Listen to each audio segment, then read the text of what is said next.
So a little background about Alentejo. Alentejo is the biggest region in Portugal. It kind of stems from the center of the country and goes all the way down right before the Algarve, and then the Algarve's the next region to the south. Um, but even though it's the largest region, it's the least populated. This is where like all the agriculture is grown. Most of the cork, most of the olives that we grow, and a lot of the wine is grown in the Alentejo region. So that was the region I was visiting.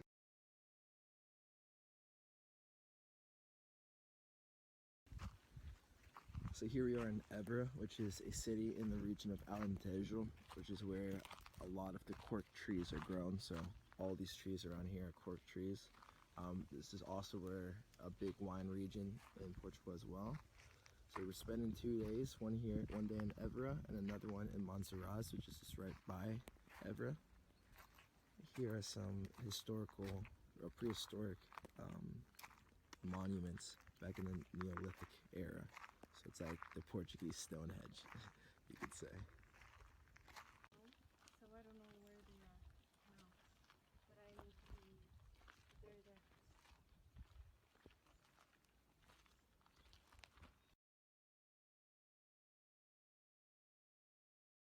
So here's a better view of the cork trees, and you can see how the bottoms have been stripped. They've left the top on.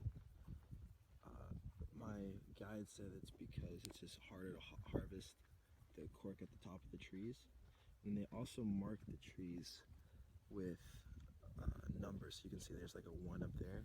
And I think that's how many years it's been since they harvested the trees. So I think it's last year they harvest these, and then they wait 7 years to harvest them again. But I'll get back to you on that information because I'm not certain. So a little cut from the video. I did eventually find out what the numbers were on the cork trees. So the number on the cork tree is the year that it was harvested. So for instance, on that video it was 1, so that means that it was harvested in 2011. And then they wait 9 years for the cork to grow back before they strip it again, and then they put the next number. So I thought that was kind of interesting, and I found out at a cork shop.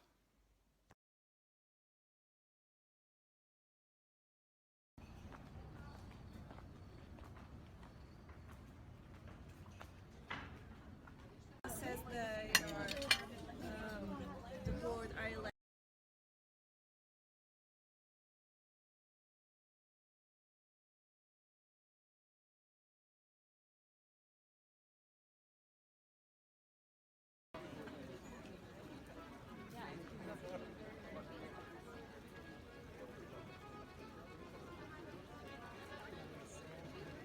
As a gallery, as an exhibit gallery. Cool. And it is where I don't know how, the best way. Rua do Menino Jesus. Do Menino Jesus. Oh, que fofo. So that's the only thing today that reminds us of the Moorish community that lived.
ter instalações suficientemente grandes e capazes para que isso possa acontecer.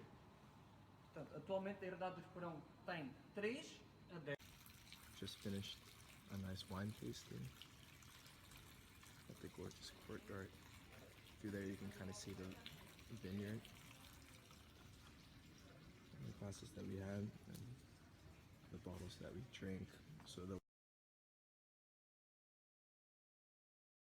It's like there's no rush menu. I think you see that.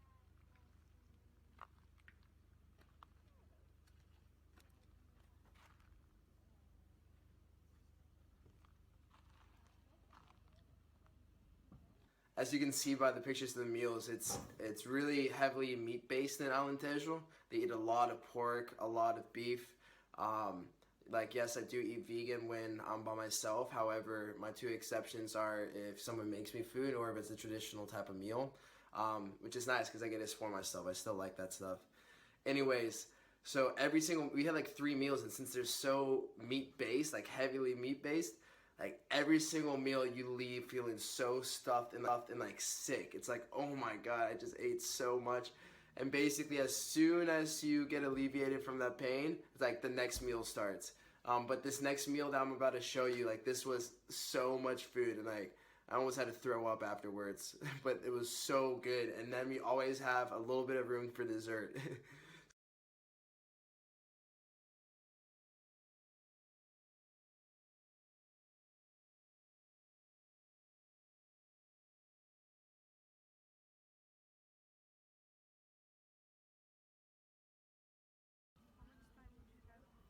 Montserrat.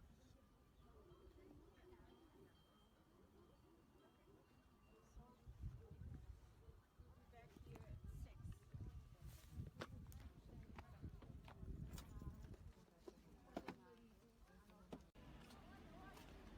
So that bridge right there goes from Portugal to Spain.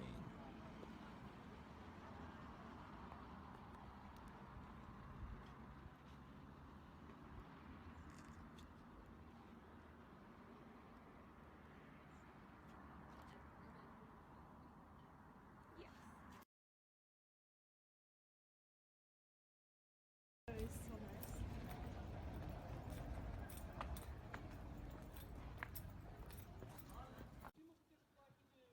So there are a couple of observations that I made recently, but one of them was when you get out of the city, of major cities in the country, to areas that are less developed, smaller towns, that you really get the authentic cultural experience in those towns.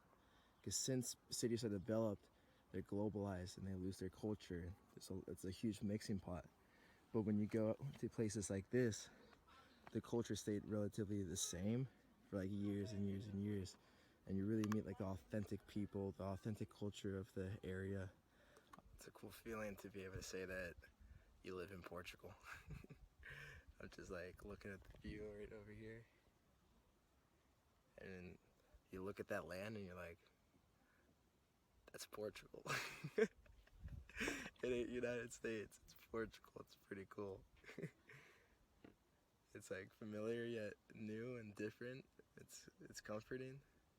It's definitely like very exciting as well. Like you don't have the feeling of like complacency. Everything you see is new, and it's opening and broadening your perspective on life in the world. You know, I think in the United States, like it might be easy to take things for granted because you're familiar with it, but here that's not the case, right? Everything is a new experience.